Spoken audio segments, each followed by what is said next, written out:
Zélia Gattai, nascida em São Paulo em 2 de julho de 1916, filha dos imigrantes italianos Ernesto e Angelina Gattai, passou a sua infância e juventude no bairro de Paraíso, onde participou junto com a família do movimento operário influenciado por ideias socialistas e anarquistas que foi organizado por alguns imigrantes, que reivindicavam melhores condições de trabalho.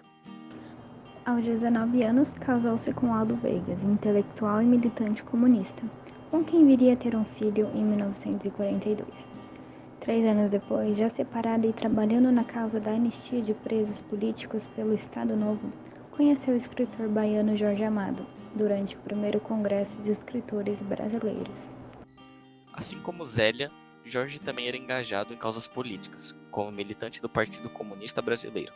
Como o divórcio ainda não havia sido incluído na legislação da época, ela e o escritor passaram a viver juntos. Em pouco tempo, Zélia assume a função de secretária de Jorge, datilografando e revisando suas obras. O relacionamento prolonga-se até a morte do escritor, em 2001. Em 1946, com o fim da ditadura Vargas, o casal mudou-se para o Rio de Janeiro, devido à eleição de Jorge para a Câmara do Distrito Federal como deputado.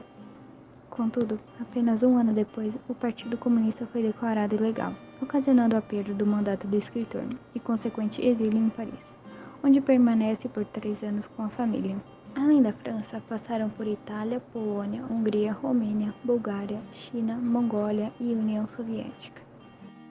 Durante esse período, Zélia ingressa na Sorbonne, onde estuda civilização, fonética e língua francesa. Posteriormente, são obrigados a deixar o país por motivos também ideológicos. Desse modo, mudam-se para a Tchecoslováquia, onde permanecem entre 1950 e 1952. Nesse período, nasce Paloma, a primeira filha do casal. Além disso, Zélia começa a se dedicar à fotografia, documentando momentos significativos da vida familiar e profissional do marido. Em 1952, retorna ao Brasil, passando a residir novamente no Rio de Janeiro, onde permanece alguns anos. Em 1963, mudam-se para Salvador. No mesmo ano, Zélia publica uma fotobiografia do companheiro, e a oficialização do casamento só ocorreria 13 anos depois.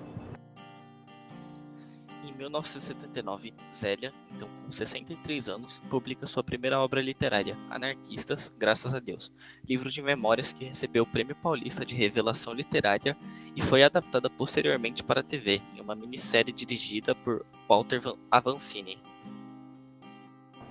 Além disso, publicou Um Chapéu para a Viagem, Jardim de Inverno, A Casa do Rio Vermelho, Vacina de Sapos e outras lembranças. Todos eram memórias. Mas além desses, também publicou livros infantis, como Pipsetro de Mil Cores e também alguns romances, como Crônicas de uma Namorada, e entre outras diversas literaturas. Alguns desses livros foram traduzidos para o espanhol, o italiano, o francês, o alemão e o russo. Em 2001, após a morte de Jorge Amado, ela é eleita para a cadeira número 23 da Academia Brasileira de Letras, ocupada anteriormente pelo marido. A eleição, um tanto controversa, é apontada por alguns mais como homenagem a Jorge do que propriamente pelos méritos literários da autora. Em 2008, é internada com dores abdominais no Hospital Aliança, em Salvador, vindo a falecer em 17 de maio do mesmo ano, em decorrência do quadro clínico de choque circulatório irreversível.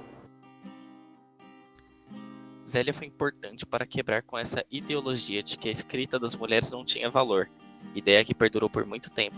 As mulheres até escreviam, mas não chegavam a publicar, pois acreditavam que era algo sem valor, isso porque as mulheres falavam mais da vida, do cotidiano. Zélia mostra que é preciso dar importância para essa voz feminina, para esse outro olhar sobre a escrita.